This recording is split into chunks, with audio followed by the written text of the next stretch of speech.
ডিমাকুছিত উত্তাল পৰিৱেশ।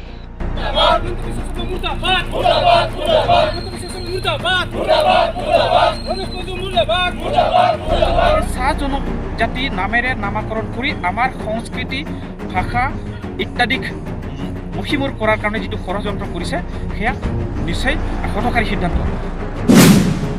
ডিমাকুছিত আচাৰ প্ৰতিবাদ।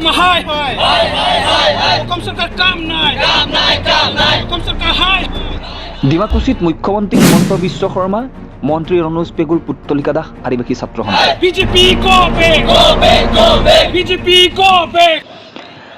ৰাজ্য চৰকাৰৰ কেবিনেট বৈঠকে ৰাজ্যখনৰ চাহ জনগোষ্ঠীৰ লোকসকলক অন্যান্য পিছপৰা শ্ৰেণীৰ প্ৰমাণপত্ৰ উলিওৱাৰ ক্ষেত্ৰত সন্মুখীন হৈ অহা জটিলতা দূৰ কৰাৰ প্ৰতি লক্ষ্য ৰাখি এতিয়াৰ পৰা OBC বৰ্ডৰ পৰিৱৰ্তে চাহ জনগোষ্ঠী জাতীয় সন্মিলন নামৰ অনুষ্ঠানটোক চাহ জনগোষ্ঠীৰ লোকসকলক জাতিৰ প্ৰমাণপত্ৰ দিয়াৰ বাবে কৰ্তৃত্ব প্ৰদান কৰা কাৰ্যৰ বিৰুদ্ধে সদৌ অসম আদিবাসী ছাত্ৰ সন্থা আজি প্ৰতিবাদমুখৰ হৈ পৰে। আজি অসমৰ মুখ্যমন্ত্ৰী হিমন্ত বিশ্ব শৰ্মাৰ লগতে WPTN-BC মন্ত্ৰী ৰণোজ পেগু ডাঙৰীয়াৰ আজি পুতলিকা দাহ কৰা হয়। আজি আদিবাসী ছাত্ৰ সন্থাৰ ওদালগুৰি জিলা সমিতিয়ে ডিমাকুছিৰ শুক্লাইত কেবিনেটৰ এই সিদ্ধান্তৰ বিৰুদ্ধে বিভিন্ন শ্লোগান দি মুখ্যমন্ত্ৰী হিমন্ত বিশ্ব শৰ্মা আৰু মন্ত্ৰী ৰণোজ পেগুৰ পুতলিকা দাহ কৰি উত্তাল প্ৰতিবাদ সাব্যস্ত কৰে।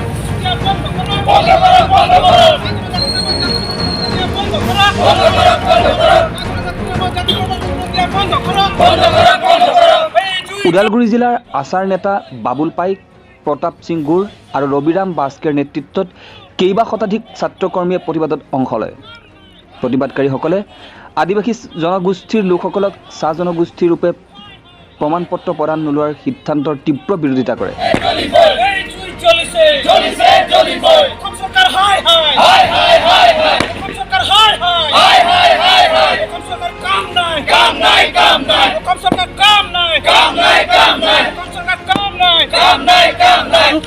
আমি আদিবাসী হওঁ, আমাৰ যিটো নেকি স্বকীয় পৰিচয় হিচাপে আমাৰ ওৰাং, মুণ্ডা, গড়, খাৰিয়া এইবিলাক নামেৰে আমি পৰিচিত হৈ আছোঁ। এইটো আমাৰ অৰিজিন, আমাৰ পৰিচয় হয়।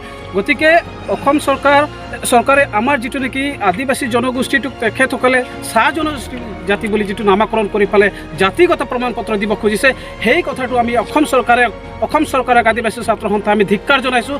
আৰু এই যিটো সিদ্ধান্ত, এই সিদ্ধান্তক আমি কোনো পধ্যায় নামানো। আৰু যদি চৰকাৰে জোৰ জবস্তিকৈ যদি এই যিটো জাতিগত প্ৰমাণ পত্ৰটো আমাৰ চাহ জনজাতি বুলি দিয়ে, তেতিয়াহ'লে আমি সদৌ অসম আদিবাসী ছাত্ৰ সন্থাই ক'ব বিচাৰিছোঁ, যদি কাৰেকশ্যন নকৰে, আজিৰ পৰা যদি শুধৰণি নকৰে, তেতিয়াহ'লে অসম আমি ধোৱা কৰি দিম। যিকোনো পৰিস্থিতি যদি সন্মুখীন হ'ব লগা হয়, তেতিয়াহ'লে ইয়াৰ জগৰীয়া সম্পূৰ্ণ অসম চৰকাৰ হ'ব লাগিব, ৰণোজ পেগু হ'ব লাগিব, আৰু অসমৰ মুখ্যমন্ত্ৰী ডক্টৰ হিমন্ত বিশ্ব শৰ্মা হ'ব লাগিব।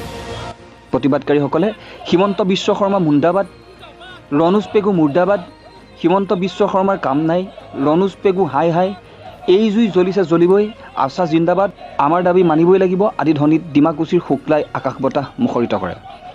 ভেৰগাঁৱৰ পৰা তীৰ্থ শৰ্মাৰ ৰিপৰ্ট। আমি অসমৰ মুখ্যমন্ত্ৰী হিমন্ত বিশ্ব শৰ্মা ডাঙৰীয়া আৰু শিক্ষামন্ত্ৰী তথা WPT মিনিষ্টাৰ ৰণোজ পেগু ডাঙৰীয়াৰ আজি আমি প্ৰতিমূৰ্তি দাহ কৰিছোঁ।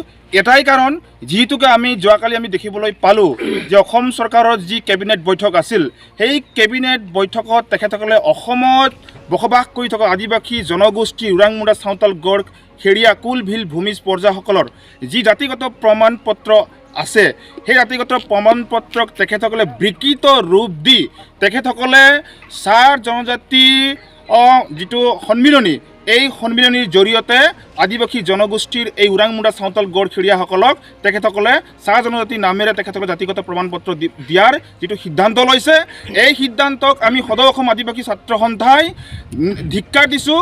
কাৰণ এই সিদ্ধান্ত আচলতে হঠকাৰী সিদ্ধান্ত। এই সিদ্ধান্ত চৰকাৰখনে অতি শীঘ্ৰে যাতে বাতিল কৰে, তাৰ কাৰণে আমি আদিবাসী ছাত্ৰ সন্থাই তেখেতসকলক আমি আজিৰ এই পুত্তলিকা দাহ কাৰ্যসূচীৰ যোগেদি তেখেতসকলক আমি সকীয়াই দিছোঁ।